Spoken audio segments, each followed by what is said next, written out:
Hey guys, I'm Doctor McFarland. I make videos about Headrush and all things digital gear and also pedals, amps, guitars. So if you're new here, be sure to subscribe down below and click the bell. So I have in front of me the Headrush Core, and to my knowledge, this is the only Headrush unit, as well as the gig board, which is now a legacy unit, which actually has an external amp option on it. I'll have to check the Prime manual, but I think right now the Core has the external amp. But anyway, we're going to learn how to take a TRS cable and or a TS cable, which is just a normal guitar cable, and learn how to switch channels or any other function that your physical amplifier has, whether that's a 5150 or a Marshall. I have here in front of me the Blue Guitar Amp 1 and just all kinds of things. So let's go ahead and check it out. So the different kind of cables that you have are TRS. That means you have tip, ring, and sleeve. Those are three different options that we're going to see here on the Headrush. The other kind of cable is a TS cable, which just means you have a tip option. So that's what a normal guitar cable is. It's just a TS cable, okay? And this one is a TRS. So it has 3 rings on it. This one only has 1, okay? So let's start off with a TS cable and let's see what functions we can control on our Blue Guitar Amp 1. All right, so I plugged the cable into the external amp switch on the back of the Headrush Core and into the foot switch option on the Blue Guitar Amp 1. So now going into this little area right here, you can get to this in the hardware sign on your unit or by using the web editor I have here on my screen. So click on external amp.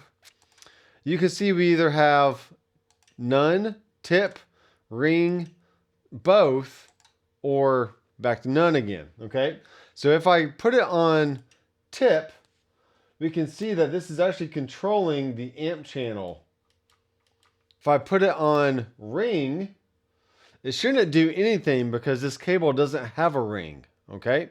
And then go to both, we are just back on the amp channel again, and that's all we got. So how we actually do this is if we click on a block and go to external amp, I can have this set to tip, okay?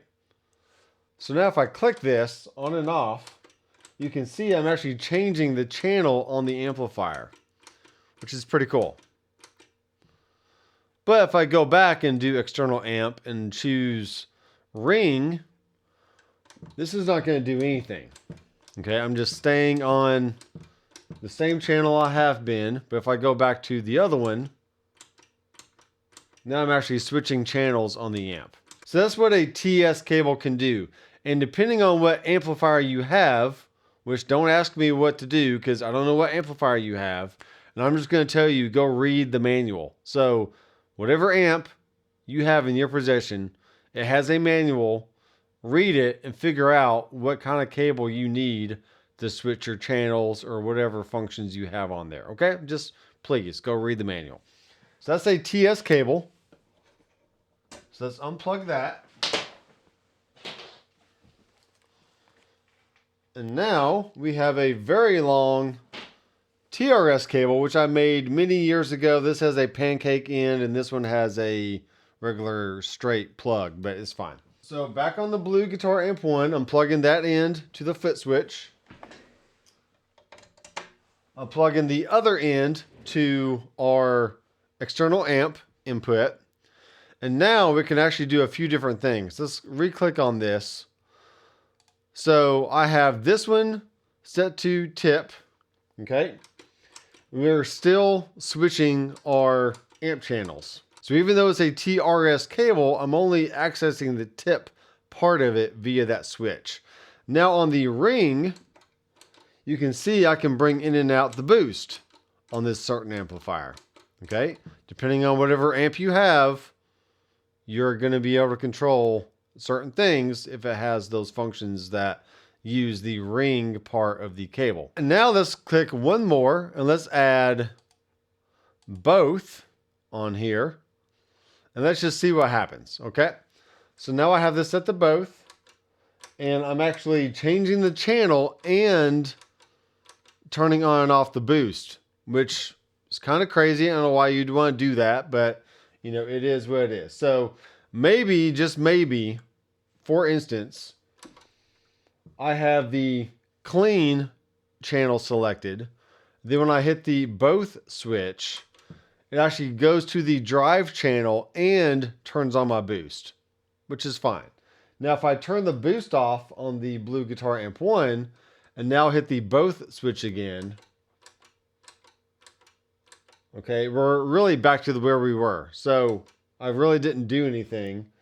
I'm either going to the clean channel with no boost or going to the drive channel with a boost. So just to recap, on the tip, I can change the channel. On the ring, I can change the boost. And then with both, I'm changing the channel and turning the boost on and off. Okay? So all pretty easy and straightforward. And if you have any questions, feel free to leave those down below. And if you have an amp, you're just not sure what cable to use, okay, just go ahead and ask the question and I'll try to help you. But all I'm going to do is just go read the manual. So you should probably just go read the manual of your amp and be good. Okay. So thanks guys for watching. If you want to help support the channel, be sure to click the affiliate links down below. I am a Zounds affiliate partner, so I do prefer if you use their link over the others. But if there's something at Zounds that isn't available and it is available on Sweetwater, then go ahead and click my Sweetwater link and buy your thing you were going to buy anyway, or Amazon or whatever else you're going to buy. So I do have Headrush courses on the website where you can dive deeper into the Headrush ecosystem. And until next time, I am Dr. McFarland. I will see you in the next video.